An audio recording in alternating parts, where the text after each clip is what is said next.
Thank you, Mark. We turned on the recorder. We're just going to wait for more people to join. We had a nice amount of people sign up for this session.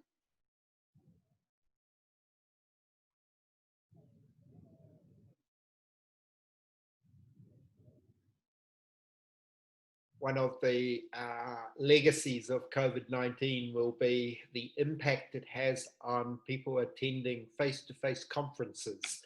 The attendance at virtual webinars have been phenomenal in some cases. As part of the EDEN group, that's the European Distance and E-Learning Network, we start our webinar series again later in the day, and then one of our webinars had 800 attendees, and we were averaging around about 400 to 500. So I think it's one example of how, even though people have been locked at home, in some respects it's been more inclusive. It's definitely made these webinars a lot more accessible and a lot easier to organize.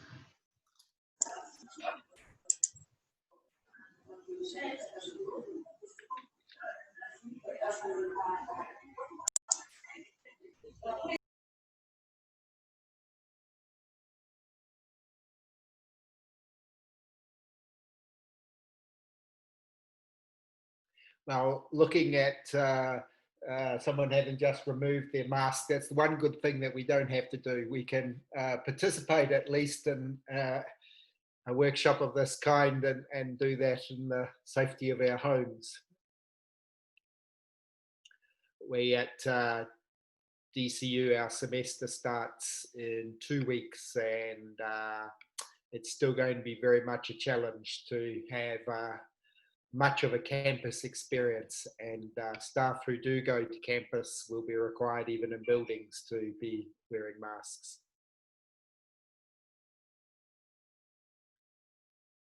I think we might make a start, and then anyone else that comes in. This number is actually quite a good number because it means I can probably manage things without putting you into a breakout room, although we'll see if we generate too many more, it gets a little too hard to have some interactivity. But I do want to have a little bit more of a conversation. One of the dangers of my last talk is that I was critiquing the model of education of merely talking down a pipe, and one of pedagogy that's a delivery model, but I was actually doing very much the same in my presentation. Here I want, though, to really talk about something that's very dear to my heart, and thinking about what you do at the institutional level in the way that you use your language. And language is a very powerful tool here. Now, I'm largely monolingual, have a little bit of fluency in Māori, the indigenous language of New Zealand, and despite my best efforts, cannot claim much of the Irish language, which I find a very difficult language. And I have no background in Hebrew whatsoever. So I was asking before we started at the beginning of the day what digital learning translated, excuse me, into Hebrew. But there is a sense in which digital learning, after a long list of previous terms, is just another form of fairy dust. And I guess I ask, how can we turn it into something that's stardust, that really does have a transformative dimension? And so I'm using a version of a similar diagram that I showed in the last talk, where we can use digital learning for incremental enhancements, or for, as this diagram suggests, in a transformative way for reinvention. And all of those have merits depending upon your context and what your outcomes that you might be seeking are. But I just wanted to make that link back to the last talk. Are you bolting it? Or I used the word infusing last time, perhaps embedding is another language. Although embedding might, if you take a cultural view of things, might just be built into the culture and actually not have much disruptive force or impact either. So I have a formula where I try to do sort of 3 parts to any talk, and here's the roadmap as I described it last time. I want to think about our language. I want to reimagine our thinking with some examples of different metaphors and how metaphors can be quite powerful. Plus, the metaphors we use now can also be quite constraining. And if we get time, and I'm relaxed if we don't get time for the last part, just to challenge some of the assumptions underpinning our thinking about digital learning. So that's the three bits that I sort of have planned. And I want to wrap it all around the inspirational actor in many respects.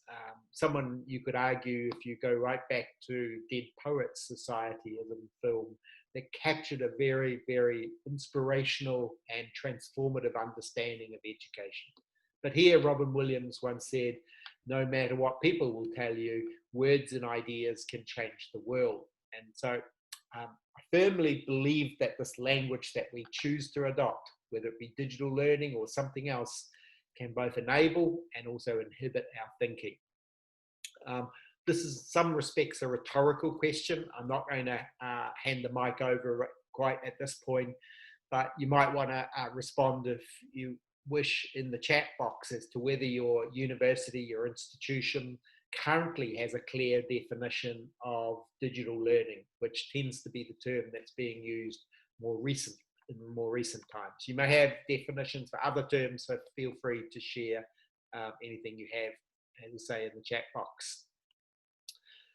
So without further ado, thinking about our terms. Well, there has been, and I alluded to this in the first talk, a long history of different language being used. What do we mean by these various terms? Way back we had computer-assisted learning, computer-assisted instruction. More recently, still frequently used, we have technology-enhanced learning. Very common is the term now blended learning. And then I referred to it more than once in the last talk, online learning. Well, what do these mean? How are they different? How do they overlap? Truthfully, this is a pretty simplistic view presented here, and it's certainly not as straightforward as this diagram might suggest in a sort of continuum.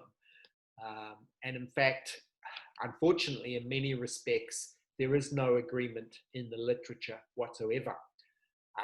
Someone whose work I would recommend to you, if you're not aware of Sian Bain from the University of Edinburgh, she heads their digital education team. They have a very strong team there. This article, going back a bit now to 2014, talked about the challenges around the use of the word technology-enhanced learning and how the technology, firstly, comes before the learning. So even symbolically, there's an element in which technology is leading the learning. But also, she challenged some of the instrumentalist thinking that's associated with new technology. And Sian and her team have a particular perspective that many of them adopt, which is often described as post-humanism, post-digital, which I'll capture towards the end of this first part. Then when it comes to what do we mean by blended learning, actually, even though people use this as a very popular term, people think it's well-defined, in the literature there is no commonly accepted definition of blended learning. It has many different meanings. And then some people could argue that actually we've been blending for a very long time. What's new about blended learning? And particularly if you want to adopt a more transformative perspective, in some respects, blended learning might be just far too comfortable. There's not much that's disruptive about blended learning, that we're just blending more things into what we've been doing in the past. And then there's that term online learning. Now, many of you might think that's straightforward. Online learning is about courses on MOOCs, fully online. Well, this is again a really good article that I'd refer you to, which shows just how challenging it is to have a common understanding of what we mean by online learning. And there is no common understanding, because I probably interchanged it a little bit in the last talk when I was talking about campus-based students having an online experience. typically online might be seen as fully online, but lots of people talk about online when we're referring for campus-based experiences. So we have a very cluttered literature and popular use of these terms that don't necessarily help us. Even at a policy level, I've had a doctoral student just in the last couple of weeks complete looking at Irish and European policy and the way these terms have been used and the imprecision in them. Interestingly, if you're involved in any surveys, this has a bearing because you cannot assume your participants are going to respond with the same definition that you're using. In Canada, for the last 3 years, there's only 2 years of results have been published. They've had a national survey of online and distance education. And they've begun with these baseline definitions. Do note with these definitions how blended and hybrid are sort of seen as one and the same. Actually, right now, I think one of the interesting outcomes of COVID-19 is many institutions, many universities, certainly in developed parts of the world, have suddenly caught on to the term hybrid learning as distinct from blended learning. And there's quite a nice definition of hybrid in the British Journal of Educational Technology just recently, talking about how hybrid is like in cultivation where you get something better by blending something together, or crafting or grafting, I guess is the expression. So unlike my criticism of blended before, hybrid is about actually getting something better. But maybe this is all just semantics. Notably in the survey in Canada, they started with then these baseline definitions, but what they report, and it's the only survey that I'm aware of where they then asked the participants to reflect back on their own definitions or their own institutional definitions. And what they find is that many institutions do not have a definition. Many people have different definitions from the ones they gave. So even when we're starting with some data, some evidence, we may not be beginning from a secure point of view. And again, this just comes from I think the 2018 results of the survey, which reiterates that actually it is a very messy landscape when it comes to terminology. Right now, I'm sounding like I'm doing another advertorial here, but last Monday, we started a new MOOC on the FutureLearn platform called Making Blended Education Work. This MOOC is taught in partnership with Edinburgh University. It comes out of a European Commission-funded project called Embed, where we developed a European maturity model for blended education. Do a search for Embed and blended education, you'll find the model online. But in the first week of the MOOC, about 4,000 people doing this MOOC currently, we asked the participants if they thought that the term blended learning, they agreed with it, whether it still resonated with them. The vast majority still saw that it was a useful bridge as a teaching paradigm as the response there, but there were a fair few still, 10 or so percent, add another 5% that said the term's out of date. So a good number of people who don't see that the term blended learning is necessarily very helpful. So I'm just giving you some very fresh perspective. And these are educators from around the world. Perhaps, and I'm just going to give you a couple of examples before we stop to have a conversation about this, a recent publication out of the Quality Assurance Agency in the UK, QAA, developed this taxonomy for digital learning. And they produced these sort of 5 distinctive categories, if you like. Blended learning for passive engagement, for supportive engagement, augmented, interactive, and then immersive. Perhaps the interesting thing about that framework is it is more centered around not the technology, but the kind of interactivity that takes place or not. More about the exchange and the experience in terms of learning and teaching as a taxonomy. But there are many frameworks you could use. At Dublin City University, we used a framework called the ABC Learning Design Framework. ABC because it tries to keep it as simple as possible when we're talking about what we mean by digital learning when we put it into practice in an institutional experience for learners. This particular framework is based on 6 different types of learning activities. The framework is actually anchored in Diana Laurelard's conversational theory or framework, which is one of the most sophisticated theories of learning, I would argue, beginning with learning as acquisition, learning as collaboration, learning as discussion, learning as investigation, learning as practice, and then learning as production. And so there was a lot of material produced as an outcome of this project to try to unpack digital learning in a teaching and learning or pedagogical sense. But ultimately, the question for you, and I'm going to pause at this point and open ourselves up, I probably will go out of sharing mode to have a conversation about what does digital learning actually mean for you? What are your views on what digital learning means and what it might mean in the future? So let me stop. I think I'll stop the sharing and go to a tile view from my perspective. We've got enough people in the room to have a conversation without making it too unwieldy. So whoever wants to take the mic, you should be able to unmute yourself, I believe. Question is, what does digital learning mean to you?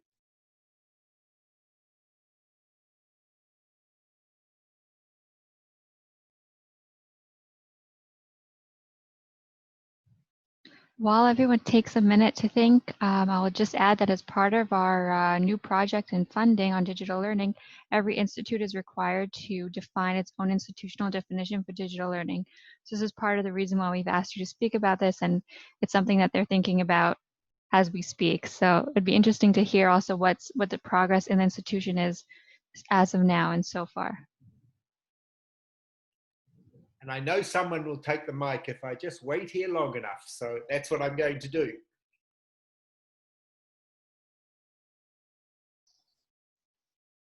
I will. Yoram Kelman here. Good to see you, Mark. Good to see you, Joram. From the Open University. At the Open University, we see digital learning as a host of technologies that allow various forms of learning, synchronous, asynchronous, self-managed as well as teacher-managed. So it's about the technological aspect of it. And it can serve many of these goals that you mentioned before, Mark. We try to move beyond the obvious, which is defining digital learning as reproducing what happens in a face-to-face classroom using digital tools. This is usually the default, and quite often very misleading and very limiting. Yes, as you were talking, you reminded me of the diagram that I shared in the first talk with the 4 quadrants. And for me, one of the legacies of COVID-19 in my own institution is how digital learning through our support staff, through our Center for Learning and Teaching, through our Maths Center to support students, they've all embraced, they've had to digital technology in ways that are outside of the normal classroom, but are crucial to the student learning experience. So broadening that conception of digital learning. Anyone else have a view or perspective?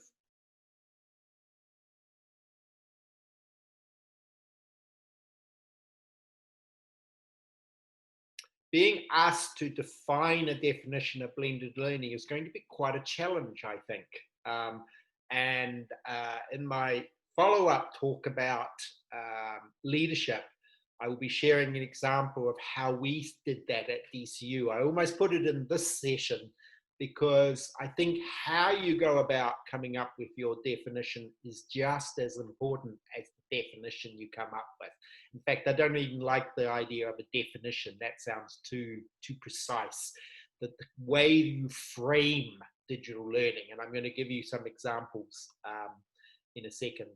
But I'll just wait to see if anyone else has some thoughts on digital learning. I would like to say that using technology can just expand teaching and learning option, and it's it's leading us to test new kind of strategies for learning, and so it's helped the teacher to expand the professionality.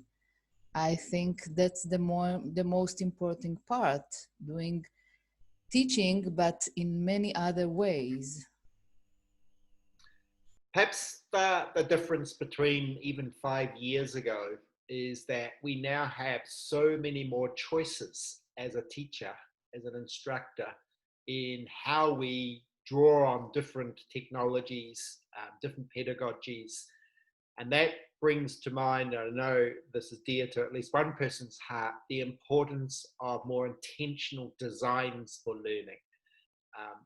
Perhaps previously it was very easy for us to fall back into the VLE, whether it be Moodle or Blackboard or Canvas, but there are so many other things we can do now, but that requires some thinking around the design.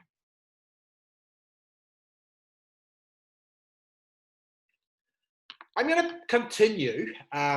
We've at least got a little bit of discussion going. I'm going to continue and share a little bit of how we've grappled with this question of digital learning. Remember that I'm director of the National Institute for Digital Learning, and actually you don't find a definition of digital learning on our website. I was checking that before this talk. What we have done, and again, it looks like I'm doing advertorials here, but this is this MOOC we have starting in another week's time. What we did in this MOOC for our learners, remembering that this is a course on how to become an effective learner online in a digital world, is we did anchor it around a framework. And this framework actually that you're seeing on the right-hand side of the screen draws on the European Commission's just recently published LifeComp, it's called, their framework for life skills, their life competency framework, which is the part in the middle. But it also captures with the sort of diagram there as a compass, because UNESCO has its learning compass. If you haven't come across it, that's quite useful, just recently published, focusing a little bit more on the schooling sector. But the idea that there are different directions that you can take, there are different choices to be made. This particular course also is framed around these four sort of almost, I suppose, pillars, ways of thinking, ways of working, tools for working, and tools for learning. So by way of a sort of definition, you can say that digital is infused across this kind of framework. But the European Commission has quite a well-developed digital competence framework for both educators, as well as a digital competence framework for citizens. So very clearly definitions in that. For me, a little too precise. Perhaps one of the challenges you have is what you define today might need to be accommodating the changes and transformations we have in the future. So you need to be careful. And then I'm going to throw a small curveball, shall we say, and hopefully this is not too much of a problem for the funder in supporting your definitions of digital learning or your conceptions of digital learning, which is not the same as a definition. But there is a whole body of literature right now talking about the post-digital world. And if you ask young people, what's it mean to be digital? Well, actually, I'm going to pick up my phone if you can see it. Having this kind of mobile digital device is just the normal. There's nothing different about it. That is their world. So what does digital really mean? And this whole body of literature, including now a special journal on post-digital science and education, argues we need to be thinking post-digital.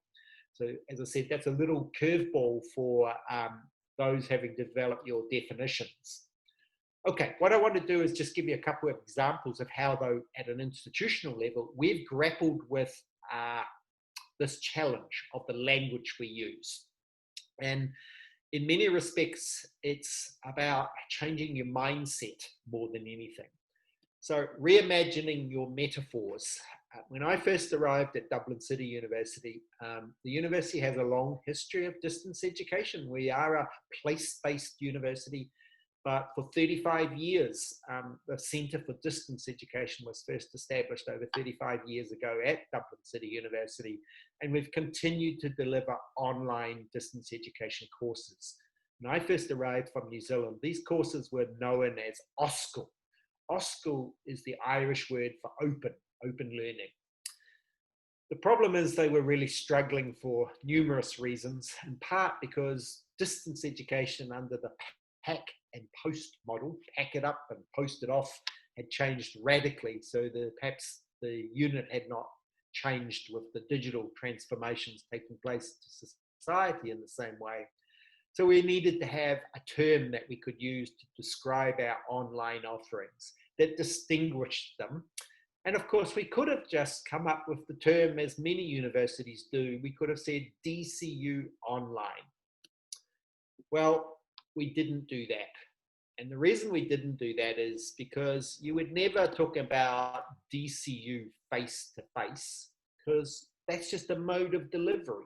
There's nothing particularly special. Face-to-face teaching has good, it has bad, just like online has good or bad. Why would you promote the mode of delivery? So after a lot of thinking and working with a marketing agency just to get us to think outside of the square and think of different metaphors, we came up with the concept of DCU Connected. The little ED in colour at the end was the bit the president had to add. But the more important part about this is what we tried to do was shift our thinking away and our language away from the mode of teaching and the learning experience and the way it was delivered to the nature of the learning experience. That the outcome we were seeking, and that's my big takeaway here, was that we wanted to have learners connected wherever they are. Actually, a learner connected on the other part of the country, on the west coast from where I am, could be more connected than someone at the back of a lecture theatre, which is something we also know from the history of distance education. But the metaphor of being connected is how we address this language issue of what we meant by online. So we didn't at all get bogged down into the terminology that already exists. We adopted a metaphorical sort of approach. And here's just some examples of what it means to be connected, because in today's world, in your busy lives, you can be connected to DCU regardless of wherever you are. And also the types of people who might be connected as well are important here. Who are we targeting? These are not school leavers for our DCU connected experience. About how learning can fit your life. Again, this is not the school leaver experience that we were promoting through DCU Connected. I want to take it to another level and just show you a quick video and I did a BA in humanities with DCU. I love living in the country. I love the quiet. I love the isolation of it. But that hasn't hindered me returning to education. And that's what I love about DCU, that I'm not restricted and I'm not limited by where I live. My lifestyle is actually very busy. I work full time and I've got 3 young children. So I needed to find a course and an option that fitted in with both work and my children. The online learning platform in DCU gave me the flexibility to be able to connect with my tutors and also with my peers. I used to study mainly in my own sitting room with my laptop on my lap. Difficult enough, but I found myself being very comfortable in my own surroundings, in my own sitting room. It's where I felt relaxed. I do retreat to our study, which is actually a radio room. My husband is very much into amateur radio. When I'm studying, I can hear this constant Morse code in the background, which I've become so accustomed to now that I find I almost need it to study. As a family, we've become more open, more questioning, and even my children, which I love to see, my children question everything. That has all come from my education, educating them. DCU has changed my life, without a doubt. I have more confidence, I'm more self-assured. DCU Connected has opened every door for me. So apologies again for the infomercial, but I wanted to put some flesh on that metaphor. And I think that video makes it really authentic of how a student has been connected. And in this definition of connected, this metaphor, If you're thinking about how you might define digital learning, perhaps another way of doing that is to having a thought about underlying principles. One of the underlying principles of DCU Connected is about expanding access to higher education. And if there's one thing that new technology can do when done well, it is expand access. Oops, I've already done that, so we don't need to My name is Patrice. watch that again. Now I want to take this kind of metaphorical approach and give you one more concrete example.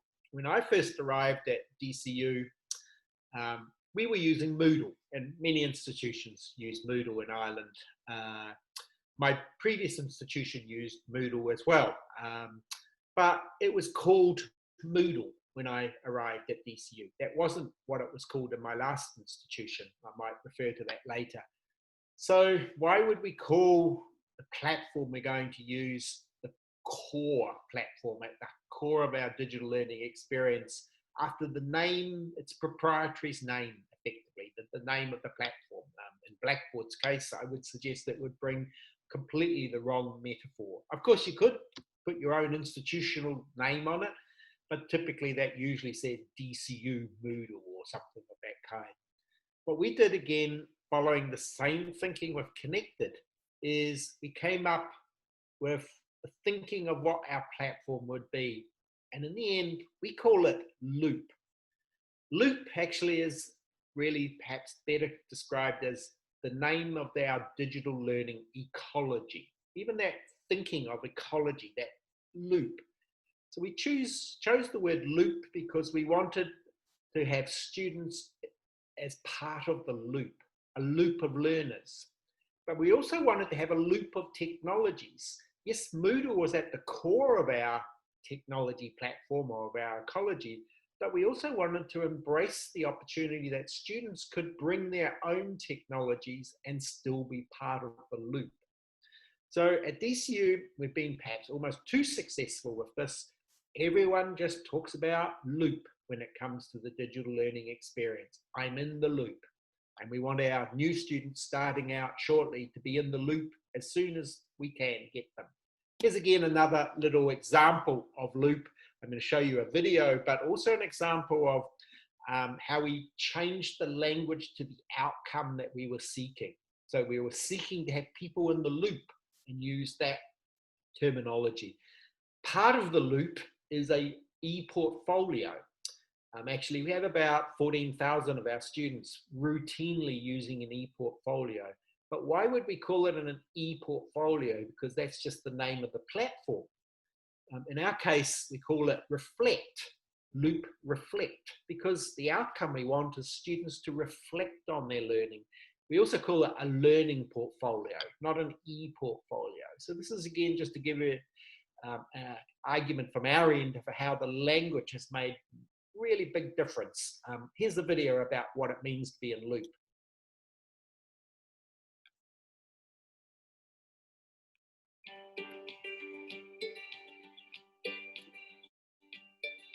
Loop is DCU's world-class digital learning environment. In Loop, you can stay connected with fellow learners and teachers wherever you are. Loop helps to enrich your learning experience through a core suite of digital tools. You can access notes, ask questions, use the library, watch videos, take quizzes, and undertake interactive exercises easily on any device. Loop gives you personal space in our e-portfolio to reflect on your learning and showcase some of your achievements. Loop allows you to save, store, and submit coursework, and access support whenever it's required. It's already set up for you and always accessible when and where you need it. DCU is committed to providing a rich digital learning experience for 21st century learners. Get connected today and make sure you're always in the loop. So you can see how the metaphor of connected and loop fit together. And so whilst we haven't a precise definition of digital learning, these metaphors that we've used try to capture the experience that we want. And that's the takeaway. Perhaps underlying principles might be helpful as well. I wouldn't suggest that you can just borrow someone else's metaphor here, but I do think it's helpful to think about the metaphors that you already have for learning and how you might be able to rethink those in your conception of digital learning. I'm going to just do the last bit and then we can go into open discussion. This won't take more than a couple of minutes. I'm just pushing on with a mind looking at the time, so we do have time for feedback and conversation around what metaphors might work in your institution. But I talked about challenging existing metaphors. Well, one of our existing assumptions, even metaphors, is that we begin digital learning on the basis that the gold standard for teaching is face-to-face education. And this picture happens to be Trinity College. Well, we know that actually there is some incredibly bad face-to-face teaching. We also know from the literature that online distance learning can be just as good as face-to-face teaching. It's unfortunate that deficit language like emergency remote teaching and the kind of online learning done in COVID-19 really doesn't match a lot of what we know about good pedagogy when done online. But actually there is bad online, bad face-to-face, good online and good face-to-face. The literature is quite conclusive about this, and just published over the weekend, there's another literature review here that if you want to delve into and get a little bit more of even a far more contemporary analysis of the literature. So it's not to be disputed that the mode of delivery, the technology can support both modes. There are two major takeaways that I want to leave you with, and these link back to your metaphors and your terminology. Firstly, what we know is the transformative dimension of new technology, whether it be for campus delivery or online, fully online, to off-campus students, depends on pedagogical mindsets. Depends on challenging and changing those mindsets, because someone with a very instructional view of teaching will just continue to do that with new technologies and the same end of delivering material in quite a passive way. Secondly, you might have the best definition in Israel for digital learning, but culture eats strategy for breakfast, lunch, and dinner. If you haven't got the right kind of institutional culture and the subcultures that go with it, then the best strategy in the world is doomed to fail. And that's a really powerful message that comes out of the literature. So in some respects, it also raises the question of, do you need a separate strategy for digital learning? You might have to have a definition, but should you have a definition, a strategy for digital learning? My own university has chosen not to. We have a strategy for teaching and learning in which the digital is woven and embedded throughout. Some institutions, there might be good reasons to have a separate strategy. Sometimes it's about getting the funding available. So final comment, and then we have about 10 minutes, I think, or so, or 5 at least, for some feedback. Only one slide here, just to play a little bit tongue-in-cheek on terminology, but also my cultural heritage from New Zealand. These are the Maori people doing a haka. Doesn't really matter what terms you use. I guess what I want to do is be bold in your thinking. This is a time to really be bold. Bold, of course, could be an acronym. And maybe that's part of the message here. It's all of these things that encompass digital. So on that note, let me stop sharing the screen. We'll go back to a tile view, and we have 5 minutes or so for some conversation, feedback. I asked that question around metaphors, but I'm just going to stop talking because someone will take the mic, I'm sure.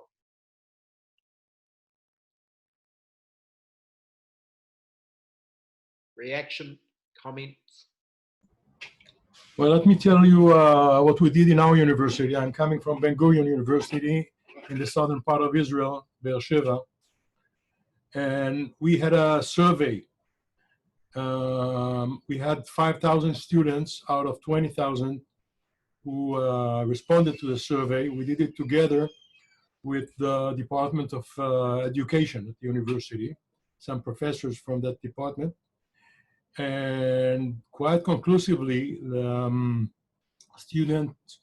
the survey was taken in May. Okay, when studying from home was quite fun at the beginning of the coronavirus pandemic. And even at that time, most of the students preferred face-to-face learning rather than distant learning over Zoom. And they said that they can concentrate better, they can understand better, etc. So that's my message here. And I guess what I would say to qualify my comment about the research, because the research is quite conclusive that there's no significant difference, is if you're talking about a young person, a school leaver that's still early 20s or even late teens, the experience they have at university is not what's just going on in the classroom. There is so much more to what they experience. Whereas if I was a postgraduate student who's wanting to earn while I learn, because I have 2 or 3 children, I'm working part-time, I want to advance my career, I'm less concerned about some of the co-curricular activities that might take place in a university. So I think when I'm designing for learning, I always like to think of a few basic principles. Firstly, understand who your learners are. Secondly, understand what your learning intentions are, or some might say your learning outcomes, because the answers to those 2 questions are going to help you to decide what are the best methods and techniques to adopt. So I wouldn't deny at all, in our case at DCU, we're trying to give our students what we're calling at the moment a hybrid experience, because we do want to have the school leavers on campus. But at the same time, digital learning is not just about online learning. And so if we confuse terms here, again, this is why having a precise definition is helpful, or conception, because it's about enriching the campus experience in a digital format as well. Anyone else want to provide their own experience, whether it be during COVID-19 or about more institutionally, the kind of thinking that's required, for good or bad?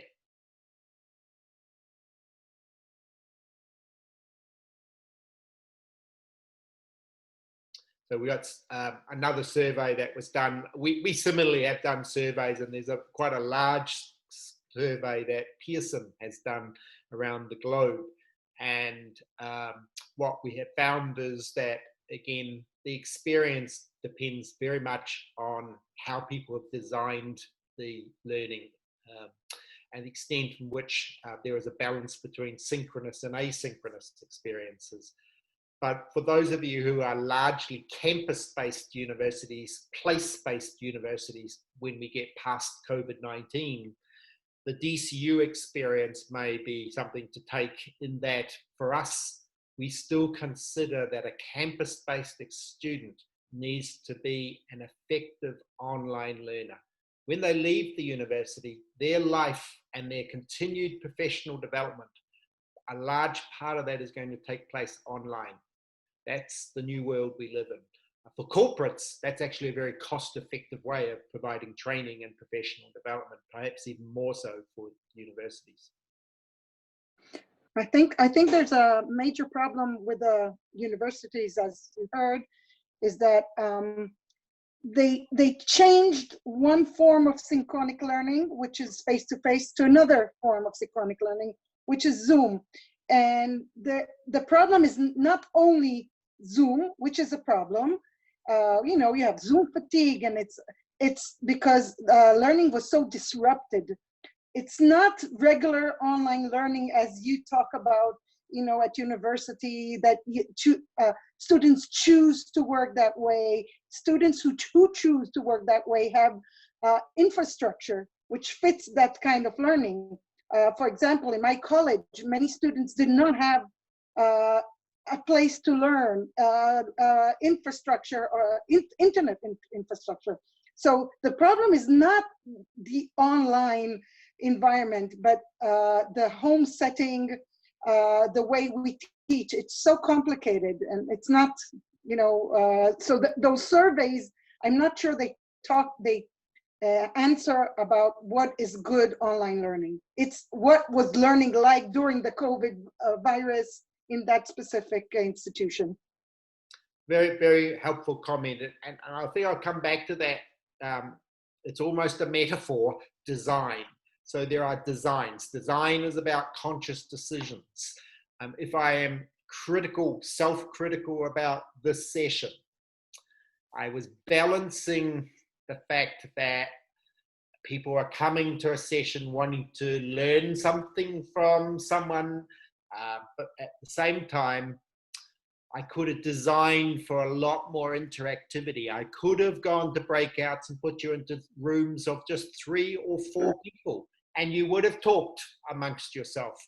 We sure. My decision not to do that was, and I had it set up, was this, depending on the size, was, so you've come all this and all you get to do is talk to people you already know. Was that what you were expecting? But from a learning perspective, from an interactive experience, that would have been far better than me talking at you down the pipe. So, you know, we take these things and reflect back on them, and I would have done perhaps a lot more interactivity in this session, but the balance, and you learn from this, of course, but you're absolutely right that people took the metaphor of teaching, the delivery metaphor in face-to-face. Not everyone teaches like that, of course, and then applied that in synchronous ways using Zoom or Teams or whichever technology. And I'm just acknowledging I did the same. Maybe that's the note we should end on, so you at least have a break if you're going to continue the next session. But I hope, thank you. Minimum, this issue around the language helps you understand that actually it's very hard to come up with a language that works for your institution. But what I would say is be very careful, because the language you begin with is the language that will get into your discourse and is very hard to change afterwards. So we were very fortunate when I arrived as new to the institution, we got Loop and we got connected into our discourse. Had we just not done that quite early, we would still be talking about technologies rather than different ways of putting our language. I'll stop talking on that note, and hopefully I might see some of you in the last session, but food for thought, and welcome any follow-up emails or tweets, however way you wish to engage. So thank you very much for your Thank you so much, Mark. Thank you. This was really interesting. Bye all.